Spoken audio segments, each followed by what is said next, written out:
யூதாவே, உனக்கு ஒரு அறுப்பு காலம் நியமிக்கப்பட்டு இருக்கிறது. கவனிங்கள், இந்த வேதம் தொடங்கும் பொழுது இந்த ஓசியாவுடைய புஸ்தகத்தினுடைய ஒரு பின்னணி என்னன்னா, இஸ்ரவேல் ஜனமா இருக்கட்டும், யூத ஜனமா இருக்கட்டும், ரெண்டு கூட்டமே ஒரு சோரம் போன ஒரு நாட்கள். அதாவது அவர்களுக்குள்ள தேவ பக்தி இல்லை, அவர்களுக்குள்ள அழைத்து வந்தவர் மேல பெரிய லெவல் அன்பு இல்லை.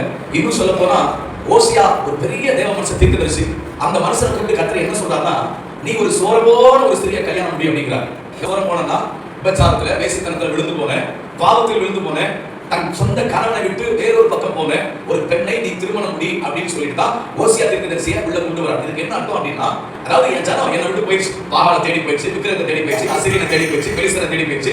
இன்னும் சொல்ல போனா என்னை விட்டு எங்கெல்லாம் போடுமோ என் ஜனம் போயிடுச்சு. ஆனாலும் இப்பவும் நான் அவர்களை ஏற்றுக்கொள்ள ஆயத்தமா இருக்கிறேன்.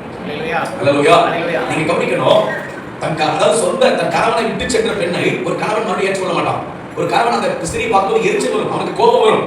ஆனால் ஆண்டவர் சொல்றார், என்னை விட்டு என் ஜனம் போயிடுச்சு, நான் அவர்களுக்கு மெய்யான கணவன், மெய்யான மலவாளன், நான் தான் அவர்களுக்கு ஒரு நல்ல புருஷன். ஆனா என்னை விட்டு என் ஜனம் போயிடுச்சு. ஆனாலும் அவர்களை மறுபடியும் சேர்த்துக் கொள்வதற்கு அடையாளமாக கர்த்தர் அந்த யோசியாவை, அந்த பெண்ணை திருமணம் முடிக்க சொன்னார்.